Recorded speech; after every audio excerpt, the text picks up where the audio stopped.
안녕하세요. 김지영입니다. 안녕하세요. 유원경입니다. 네, 오늘은 또 어떤 주제를 가지고 와봤냐면요.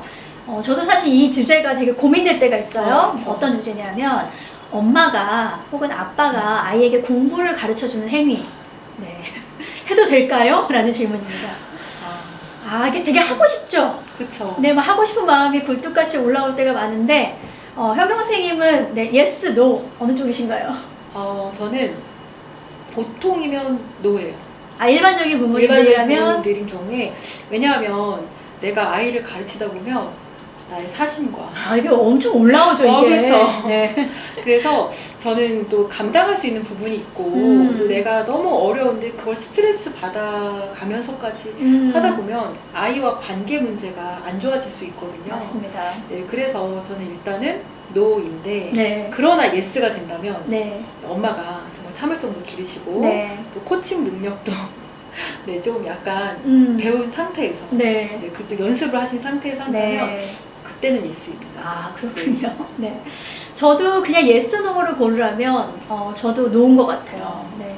저는 저희 집에서 저희 아빠가 아들을 수학을 가르치면서 네. 많이 이렇게 화가 났던 걸 봤거든요. 그렇죠. 그러면서 또 관계도 좀 안 좋아지고 네. 이런 경우를 되게 많이 봤는데 어쩔 수 없이 아까 말씀하신 대로 부모들은 아이가 이것도 못해 라는 마음이 여기서 참을성이 정말 네, 참지 못하고 확 올라오는 것 같아요. 그래서 저는 가능하면 노인데요. 저는 또 이유 중에 하나가 엄마는 엄마 나름대로의 역할이 있어야 된다 생각을 하거든요. 근데 그것이 엄마의 역할과 선생님의 역할이 섞이는 순간 엄마의 정체성도 상당히 혼란스럽고 아이도 혼란스러워지는 경우가 많이 있는 것 같아요. 그래서 저도 노입니다. 네. 그래서 아까 현경 선생님 말씀하신 대로 내가 정말 아이를 윽박지르지 않고 그리고 내가 뭔가를 주입하지 않으면서 아이에게 질문을 던지면서 이거를 끌어낼 수 있는 형태로 내가 할 수 있다 라고 하면 얘인데 쉽지 않죠. 그렇죠. 쉽지 않습니다. 네. 그럼에도 불구하고 현경 선생님은 내가 좀 개입해서 아이를 가르쳐 보신 경험이 있으신가요? 저는 수학은 제가 했어요. 워낙 또 수학을 잘 하시니까. 수학하고 과학은 제가 했고, 네. 사실 지금 이제 큰아이는 19살인데, 큰아이 과학 공부도 지금도 많이 좀 코칭을 해주고 있긴 하거든요. 네네. 근데 그건 좀 저의 특수성이고, 네. 근데 또 저의 과거를 또 돌아보면, 제가 큰아이를 키울 때는 엄마로서 철이 없었죠. 그래서 그때 저도 모르게 아이를 윽박지르거나 아이한테 화냈던 경험들이 있었어요. 심지어는 너 이러려면 하지 마. 그쵸. 네, 그러면서 아이에게 상처 준 적도 있었고 그런데 제가 정말 미안한 거는 아이가 그걸 기억하고 있어요. 생각보다 애들이 그런 거 기억을 너무 잘하더라고요. 그래서 엄마가 옛날에 내가 독서록 쓰기 싫다고 했을 때 이러려면 하지 마 라면서 버린다고 막 그랬잖아. 막 이런 얘기들을 기억을 하는 거예요. 그래서 저는 좀 안 기억해줬으면 좋겠는데. 근데 물론 이제 큰아이 다음에 이제 둘째, 셋째를 키울 때는 저도 좀 성숙하다 보니까 그때는 좀 그런 실수들 많이 안 했는데 좀 시행착오가 있었습니다. 그러면 이제 이렇게 엄마나 아빠가 공부를 가르치는 개입을 안 하는 게 좋겠지만 그럼에도 불구하고 하고 싶다라고 하면 이렇게 해봐라 라고 좀 얘기해 주실 수 있는 팁이 있으신가요? 아까 좀 코칭형으로 이제 해봐라 라고 말씀을 해주셨는데 일단은 아이가 문제를 가져오잖아요. 그러면 제가 수학을 잘 함에도 불구하고 떨려요.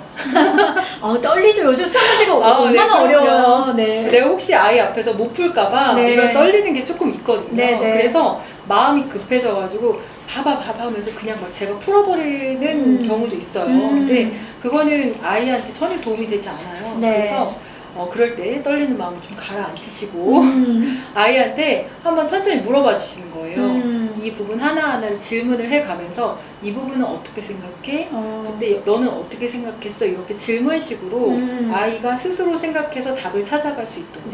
소크라테스 문답법을 쓰시는군요. 근데 정말 일반 부모님들이 하시기에는 쉽지 않은 방법인 것 같습니다. 그러면 엄마 아빠가 이렇게 공부에 직접 개입은 할 수 없지만 그래도 공부를 하는데 도와주고 싶은 마음이 있잖아요. 어떻게 도와줄 수 있을까요? 저는 좀 아이를 지지해 주는 게 되게 중요한데 우리가 아이랑 얘기하다 보면 좀 나도 모르게 너 또 이럴 줄 알았어 라던가 아. 너 지난번에도 틀리더니 또 틀리네? 그 말 진짜 싫어하더라고요. 네, 애들이. 이런 말을 네. 할 수가 있거든요. 그건 아이의 자존감도 매우 낮춰버릴 수밖에 없고 네. 또 아이에게 전혀 도움이 되지 않아요. 그래서 아이를 도와준다면 좀 지지해주고 엄마는 이거 잘할 거라고 믿는다. 그리고 정말 아이가 도움이 필요할 때 그때 도와주는 거. 네. 저는 그런 게 좀 필요한 것 같아요. 좋습니다. 제가 예전에 논문 하나를 읽은 적이 있는데 이제 부모님의 개입이 아이들의 학습 성취에 어떤 영향을 미치느냐라는 그런 논문이었어요. 근데 결과가 좀 재밌었는데요. 그 결과가 중간에 매개 요인이 있어야 돼요. 근데 그 매개 요인이 메타인지더라고요. 네, 제가 요즘에 이제 영상을 통해서 메타인지를 안내해드린 적이 있는데, 그러니까 부모님이 개입을 하는데 그거를 아이를 어떤 지식을 알려주는 역할로서 개입하는 것이 아니라 아이에게 메타인지를 키울 수 있는 아까 말씀하신 질문. 네, 너는 이걸 어떻게 생각해? 여기에 있는 단어들 중에서 네가 알고 있는 단어들과 모르고 있는 단어들이 어떤 것이야? 예전에 이거와 비슷한 문제를 해본 적이 있어. 이런 것들을 자꾸 질문을 던져주면 아이들이 생각을 해보게 되잖아요. 그러니까 그런 식의 개입, 그러니까 그런 식의 아이들이 메타인지를 활성화 시켜줄 수 있게 부모님이 개입해 주는 거는 학업 성취에 도움이 된다. 이런 연구 결과를 봤어요. 그래서 이제 내가 영어를 전공했다. 내가 수학을 전공했다. 이러면 막 가르쳐주고 싶잖아요. 네. 근데 그 마음을 내려놓으시고 나는 그냥 조력자로서, 또는 촉진자로서 아이가 그 학습 과정에서 스스로 잘 생각하고 관찰할 수 있게끔 도와준 역할을 하겠다. 그런 개입이라면 해보셔도 좋을 것 같아요. 네네. 제가 첫 아이 때 그런 좀 약간 실수했던 것들을 바탕으로 해서 둘째 아이, 또 셋째 아이한테는 좀 안 하려고 노력도 많이 하고 있고, 또 우리가 또 꼭 기억해야 되는 게 뭐냐면 아이를 내가 도와줄 수 있는 게 끝까지 가지 않는다는 거예요. 맞아요. 한 초등학교 고학년이나 아니면 중학교, 고등학교 가면요 더 이상 어떤 내용적인 측면에서 도움을 주기는 많이 어렵죠. 네, 맞습니다. 그래서 언젠가 내 품을 떠날 아이인데 독립을 해야 되죠. 그쵸. 내가 얘를 꼭 붙잡고 내가 어떻게든 끌고 가겠다라는 거는 엄마의 욕심인 것 같고요. 그래서 아까 말씀하셨던 것처럼 엄마의 역할과 선생님의 역할, 이런 역할들을 잘 구분해서 도와주는 게 중요할 것 같아요. 네. 그리고 자칫 이런 경우가 있더라고요. 엄마가 이제 집에서 저는 초등학교 전 과목을 다 가르쳐주는 케이스도 봤거든요. 근데 그런 것의 단점이 뭐냐면 아이가 선생님을 존중하지 않아요. 학교 선생님을. 맞아요. 그러니까 우리 엄마가 이렇게 다 가르쳐 주니까 학교 선생님은 별로 가르쳐 주는 게 없네. 학원 선생님 별로네. 자꾸 이런 생각을 하게 되더라고요. 근데 엄마는 물론 엄마로서 그런 지적인 능력이 있는 건 존중하지만 저는 아이가 선생님에 대한 존중감을 가지는 건 되게 중요하다는 생각이 들어요. 네, 아이가 학교에 왔을 때 선생님으로부터 무언가 배웠다는 그 감정은 굉장히 중요한 경험이거든요. 그쵸. 그래서 우리 아이가 학교에 가서 칭찬받고 싶은 그 엄마의 마음에 완벽하게 해서 보내기보다는 아이가 학교에서 배워야 되는 내용은 선생님한테 배울 수 있도록 그런 기회를 주는 게 좋을 것 같아요. 그게 오히려 더 현명한 방법일 수 있을 것 같습니다. 오늘 이제 아이의 공부에 그 부모가 개입하는 게 좋을까요? 라는 질문을 가지고 이야기를 나눠봤고요. 물론 저희와 다른 생각을 가지신 부모님들도 있겠지만, 아이에게 개입을 할 때 뭔가 내가 선생님으로서, 지식을 주는 사람으로서 개입하시기보다는 촉진해 주는 사람으로서 또는 옆에서 지지해 주는 사람으로서 더 많은 개입을 하셨으면 좋겠습니다. 오늘 이렇게 이야기를 나눠봤고요. 저희 다음 영상에서 또 뵙도록 하겠습니다. 감사합니다.